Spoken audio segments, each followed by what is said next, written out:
শুধু পড়া পড়া বললে বাচ্চারা বিরক্ত হয়। তাদের মন বুঝে শেখাতে পারলেই তৈরি হবে পড়ার প্রতি ভালোবাসা। আজকে জানবো কিভাবে মনস্তাত্ত্বিকভাবে শিশুদের শেখার আগ্রহ বাড়ানো যায়।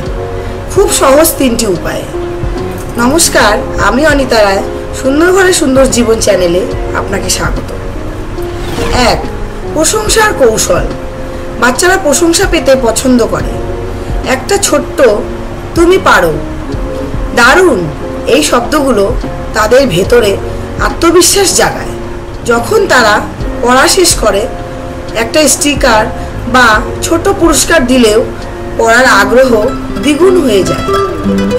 আপনার বাচ্চার পড়ার আগ্রহ বাড়াতে চমৎকার ভিডিও পাচ্ছেন জ্ঞানপীঠ বিদ্যা মন্দির ইউটিউব চ্যানেলে, এখনই দেখে নিন।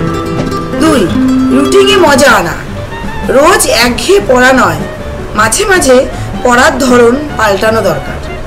যেমন আজ গল্প পড়া, কাল মেঝেতে চার্ট পেতে পড়া। ঘড়ি ধরে 20 মিনিট পড়ে 5 মিনিট নাচ বা খেলা দিন। এতে বাচ্চাদের মনও ফ্রেশ থাকে, পড়াও জমে। 3. নিজের সঙ্গে তুলনা। শিশুরা একে অপরের সঙ্গে তুলনা পছন্দ করে না, বরং তার নিজের আগের পারফরমেন্সের সঙ্গে তুলনা করুন। বলুন, গত সপ্তাহে তুমি 3টি শব্দ শিখেছিলে, এবার 5টা, দারুণ তো। এতে তারা নিজের উন্নতিটা বুঝে গর্বিত বোধ করে।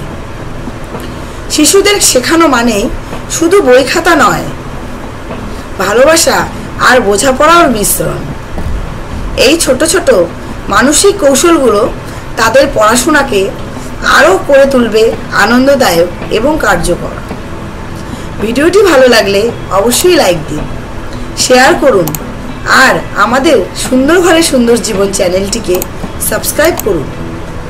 আর যারা শিশুদের শিক্ষা নিয়ে আরও জানতে চান, একবার ঘুরে আসুন জ্ঞানপীঠ বিদ্যা মন্দির ইউটিউব চ্যানেলে।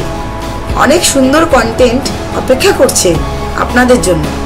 দেখা হবে পরের ভিডিওতে। ভালো থাকবেন। নমস্কার।